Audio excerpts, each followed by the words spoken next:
Bonjour, bonsoir tout le monde. Aujourd'hui, on parle de Xenomorph, de Facehugger, de Ren. On parle de Alien.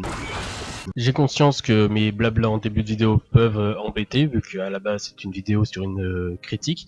Donc pour cet épisode-là, je vais commencer directement par la critique et la séquence blabla, ça sera à la fin de la critique. Donc si ça vous intéresse, sinon on peut commencer la critique immédiatement. Mon premier point, c'est l'environnement. C'est plutôt positif. C'est très original pour un film Alien. On n'a jamais vu un Xenomorph se balader dans la forêt, même si on va pas vraiment avoir le droit à ça dans le film. Mais c'est original, on n'a jamais vu ça, malgré que quand même, je veux dire, c'est une planète qui a des galaxies de la nôtre. Ça serait bien qu'on soit un peu dépaysagé. Là, on se balade complètement dans une forêt un peu montagneuse avec des lacs. Ça fait pas trop voyager. On sait que ça a été tourné sur Terre et que, enfin, je ressens vraiment pas l'aspect planète venant de centaines de milliers d'années-lumière de la nôtre. Mais c'est quand même original, on n'a jamais vu ça dans un film Alien. Deuxième point, la charte, j'ai envie de dire graphique et surtout l'utilisation des lumières, j'ai trouvé ça très bien fait. En tout cas, niveau technique, ce film est très bien. Son immense point négatif, c'est forcément ces personnages un peu teubés et le scénario qui est très très bancal, voire très faible. Et pour le pire des points, c'est qu'ils ont osé mettre le Xenomorph au plein jour et ça nie complètement la peur de la bestiole, quoi. Mais en tout cas, niveau technique, c'est un film très très beau, très propre. Alors troisième point, c'est un semi-bon point. Je trouve que le laboratoire de David, où il a vraiment fait énormément de mutations, je suis pas sûr c'est que sur les xénomorphes, mais sur plusieurs espèces, je trouve que c'était une bonne idée, mais malheureusement ils sont vraiment pas allés assez loin là-dedans. À mon goût en tout cas, c'était très regardez, j'ai fait plein d'expériences, je suis complètement fou, mais ça va pas plus loin, c'est dommage. On aurait pu apprendre beaucoup de choses sur ce labo parce qu'il y a je ne sais combien de corps disséqués. C'est dommage, au final c'est juste nous sommes dans le labo de la peur, attention. Bon, ça fait peur aux personnes qui ont moins de 10 ans, mais sinon l'effet ne marche pas trop. J'aurais préféré apprendre des choses plutôt qu'on fasse peur sans y arriver. Point numéro 4, c'est mon petit pic personnel. Je pense que tout le monde est d'accord pour dire que ce film, c'est de la grosse merde, et ça, c'est un point positif. Alors, cinquième point, bien que la ville des ingénieurs ne fait vraiment pas futuriste, on voit bien que c'est inspiré de l'antiquité romaine ou grecque.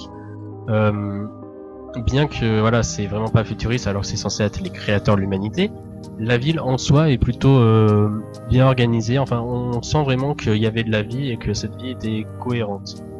Donc je mets un point positif quand même pour les personnes qui ont dû travailler à modéliser cette ville. Et ben, elle est plutôt crédible et ça fonctionne plutôt bien. Sixième point, les acteurs sont très très bons.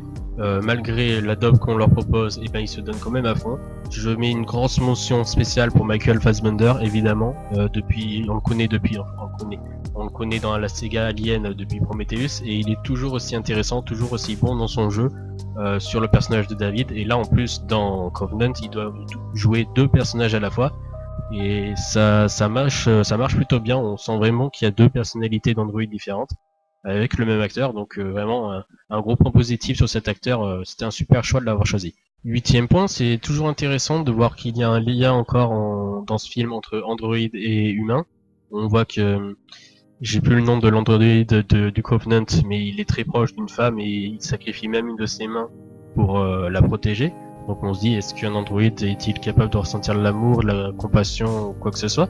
Donc c'est plutôt intéressant, c'est bien traité comme sujet.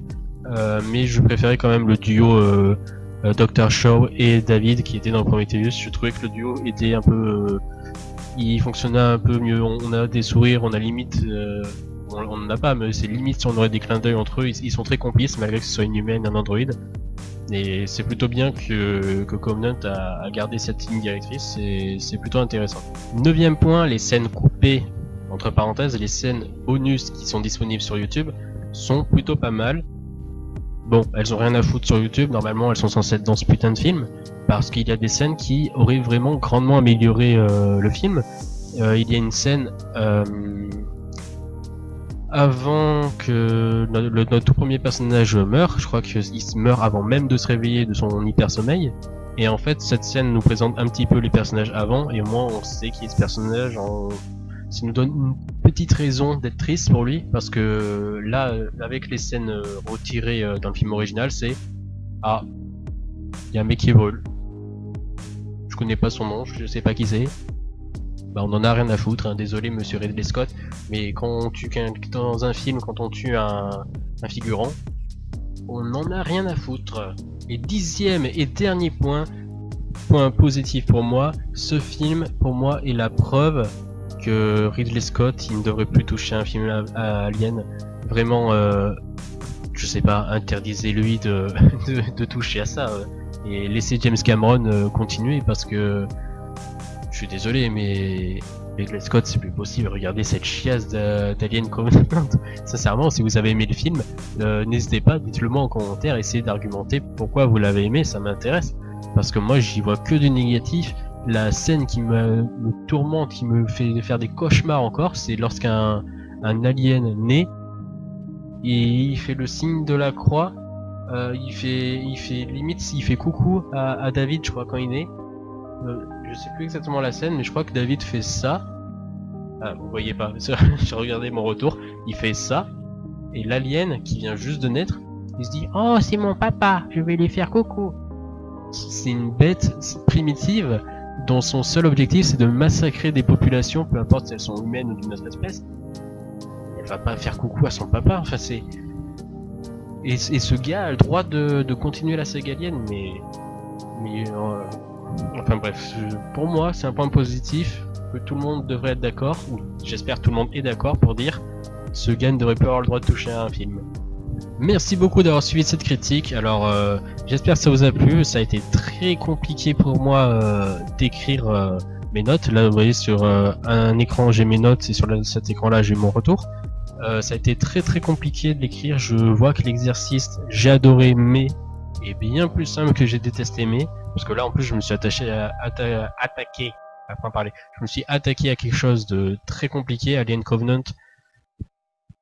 Qu'est-ce que ça a été compliqué de trouver des points positifs, et vous voyez c'est des points encore mitigés. J'ai remarqué dans ma critique en regardant un peu les retours, je mets toujours un peu des petits tacs au film, mais je suis obligé, je suis désolé, moi j'ai adoré Alien, le xénomorphe c'est une créature que j'adore, et et voilà, je peux pas laisser passer ça quoi.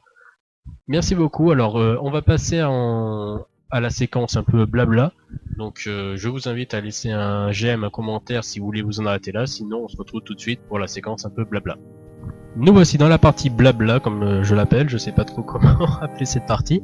Tout simplement la partie que je fais au début des épisodes, ben, on l'a fait maintenant. Donc déjà vous pouvez voir, je n'ai pas du tout de t-shirt Alien, je n'ai pas de goodies, j'avais un jouet quand j'étais gamin, un xénomorphe, une réplique on va dire d'à peu près cette taille. Donc c'est pas mal, il était très bien fait, etc. Il nous a coûté assez cher. Je l'ai peut-être dans un carton quelque part, mais je l'ai pas trouvé. Niveau technique, j'ai un éclairage ici, un éclairage là. Enfin ici et là, parce que vous voyez que je suis pas du tout centré. Donc je pense niveau lumière c'est pas trop mal, parce que avant j'avais vraiment un côté de la tête éclairé et l'autre un peu dans la nuit. Donc là avec deux lumières de chaque côté normalement ça devrait aller au niveau de ma tronche. Je vois que le micro fait toujours encore.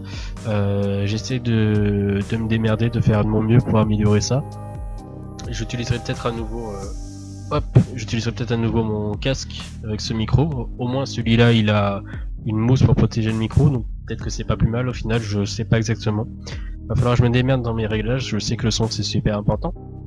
J'ai envie de parler un tout petit peu d'Alien parce que c'est quand même un monstre qui me tient à cœur. J'ai découvert Alien à 9 ans en regardant Alien vs Predator 1. Alors je sais que s'il y a des fans d'Alien qui m'entendent dire ça, ils vont s'arracher les cheveux parce que pour beaucoup Alien vs Predator c'est une immonde merde. Je ne suis pas de cet avis, j'ai trouvé Alien vs Predator bien pour un film d'action. C'est pas du tout un film d'horreur, ça fait pas peur. J'ai flippé pour la scène du facehugger lors de l'explosion du ventre parce que j'avais 9 ans. Voilà, donc pour vous dire, j'avais même pas regardé. Mais C'est tout, sinon c'est un film d'action et c'est très sympathique. La reine, je la trouve super badass, super géniale, la reine dans cet épisode. Bon, le fait qu'un prédateur devienne le coéquipier d'une humaine, ok, ça n'a aucun sens. Mais le film, si on le prend comme un film d'action, il est vraiment super bien. J'ai même dit super bien. Par contre, Alien vs Predator Requiem, je pense qu'on est tous d'accord. Ce film n'a jamais existé, ce film est une parodie. Non, parce que je sais pas si c'est possible de faire volontairement un film aussi nul. Enfin, je veux dire, je pense, c'est le pire film que j'ai jamais vu de ma vie, et de très très loin. Donc regardez jamais ce film, vraiment c'est une immonde merde. Je voulais parler un petit peu de Prometheus parce que c'est un film qui a fait extrêmement polémique lors de sa sortie, hein, ça fait un moment qu'il est sorti. Personnellement, je fais partie des personnes qui ont plutôt bien accueilli Prometheus. Alors oui, il y a énormément dans la construction du film, il y a énormément de points négatifs. Par exemple, j'avais carrément oublié, mais l'espèce de verre bizarre qui rentre dans le casque d'une personne, lui rentre dans la bouche et lui pond un truc. On retrouve le corps à un moment, la blessure lui sort par la bouche, je crois. On la voit plus jamais. Ça ne sert à rien, ça n'a aucun sens dans un film. Vous voyez, on a payé des gens pour faire des effets spéciaux et tout, qu'une créature rentre dans la bouche du gars. Ça n'a servi à rien. Il y a aussi l'huile noire qui, un coup zombifie quelqu'un, un coup le transforme en xénomorphe, un coup, parce que c'est un homme qui a fait le mort à sa femme, il avait de l'huile noire dans l'œil, je crois. Mais cette fois, ça fait un poulpe, ça fait plus un xénomorphe. Enfin, ça n'a aucun sens. Mais je me suis dit, c'est un film qui est prévu pour faire une suite de 4 films, je crois. Alors j'ai plutôt quand même bien accueilli le film, je me suis dit, ok, on va voir, peut-être qu'on nous balance 40 000 infos dans la gueule et tout va être justifié. Bon, on a vu Covenant. Je pense que j'irai pas forcément voir au cinéma, mais je verrai la suite, qui sera faite par Ridley Scott. Donc ça sera forcément de la merde, mais ça reste Alien, ça reste le xénomorphe, donc je regarderai quand même. Mais bon, moi sincèrement, depuis que j'ai appris la façon de voir comment Ridley Scott voyait le mode de reproduction des xénomorphes, je me suis arraché tous les cheveux. En fait, c'est pour ça, vous voyez, je suis même pas le coiffeur, je me suis arraché tous les cheveux depuis la dernière vidéo, parce que James Cameron a rajouté dans Alien 2 la notion de reine. Donc c'est une reine qui pond des œufs. Dans ces œufs, il y a des facehuggers. Ces facehuggers utilisent des hôtes pour aucun xénomorphe. Et voilà, ça fait une chaîne assez logique. Par contre, je ne sais plus comment naît une reine. Ça, je sais plus. On a bien besoin de le savoir. Mais selon Monsieur Ridley Scott, le grand génie, il faut un œuf dans lequel il y a un facehugger et il faut 2 humains. Comme ça, la reproduction dans le cerveau de ce gros connard, c'est 3 hôtes. 3 participants en fait. Donc toutes les espèces du monde que l'on connaît à l'heure actuelle, ils ont besoin que de 2 ou une si c'est une cellule, une bactérie qui se multiplie. Monsieur Ridley Scott, il a dit non, moi je veux que ce soit 3 parce que c'est un humain qui va être transformé en œuf. Comment? Par quel procédé? Et même si on le transforme en œuf, comment le facehugger il vient au monde là-dedans? Bah, je sais pas, moi je suis Ridley Scott, je suis un génie, vous me comprenez pas. Et il faut, une fois que l'humain a été transformé en œuf, il faut un autre humain pour que le facehugger aille pondre et créer le xénomorphe. C'est le mode de reproduction le plus bidon qui existe sur Terre. C'est censé être une créature vraiment très évoluée, hein, c'est le prédateur suprême de l'espace. Et il a le pire mode de reproduction qui existe sur Terre. Sur la galaxie même. Merci James Cameron d'avoir sauvé Alien de ce fou. Et d'avoir inventé cette reine parce que... Merci beaucoup. Je m'en arrête là pour la saga Alien. Si je me laisse le champ libre, je parlerai pendant 2 heures. J'ai hésité de faire aussi un format pour ça, donc si vous regardez encore la vidéo jusque là, déjà je vous en remercie. Mais dites-moi ce que vous en pensez. J'aimerais peut-être faire une critique en fait, j'ai adoré aimer par exemple, et rajouter en lien, en non répertorié, Une vidéo qui vous serait accessible avec un lien ou dans la description de cette critique, où je fais uniquement du blabla pour parler de cette œuvre plus en profondeur, parce que j'ai pas envie de faire des vidéos de 50 minutes, je trouve ça pas intéressant, et puis je suis pas forcément à l'aise en facecam encore, c'est quelque chose d'assez nouveau pour moi, et donc si jamais vous regardez la vidéo jusque là, dites-moi ce que vous en pensez. Moi je pense que c'est intéressant, mais ça me ferait bien plus de boulot pour des vidéos qui feraient presque pas de vues parce qu'on aurait répertorié les vidéos, ils me font zéro vue malheureusement. Déjà que mes vidéos à l'heure actuelle, on tourne autour des 40 vues, c'est pas énorme, hein. Mais bon, peut-être que qu'à force de faire des j'adore aimer, je déteste aimer, ça marchera un peu mieux, je l'espère en tout cas. En tout cas, moi j'ai écrit déjà, j'ai prévu une quinzaine d'épisodes, et je pense qu'au bout de, je sais pas, 10, 15, 20 épisodes, j'arrêterai cette saison 1. Je verrai comment les choses se sont passées. Et si je suis plutôt satisfait, je passerai sur une saison 2. Salut tout le monde, passez une bonne journée ou une bonne soirée. Je vous invite à mettre le pouce vert, c'est ultra important. Et le plus important de tous, c'est commenter. Si vous pouvez partager, même si j'aimerais pas que ma gueule soit affichée sur votre mur Facebook ou sur votre Twitter. Mais pourquoi pas. Bonne journée, bonne soirée. Abonnez-vous pour la prochaine vidéo.